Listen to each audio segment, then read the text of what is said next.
ضروري كتير تصحيني على الساعة 6 الصبح بكرة. أصحيك على 6؟ بشتغل عندك أنا.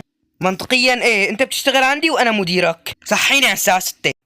يا أخي 6 بدري كتير. دايما بتحطني على 6 بقعد بصرخ يا أخي، صوتي راح. أنت شو بدك؟ سوي شغلك وما عليك في الباقي. اليوم أنا ما راح أسهر، بدي أنام. إيش؟ أنت بتحكي جد اليوم عنا سهرة؟ أصحيك على 6 ولا بدك تسهر؟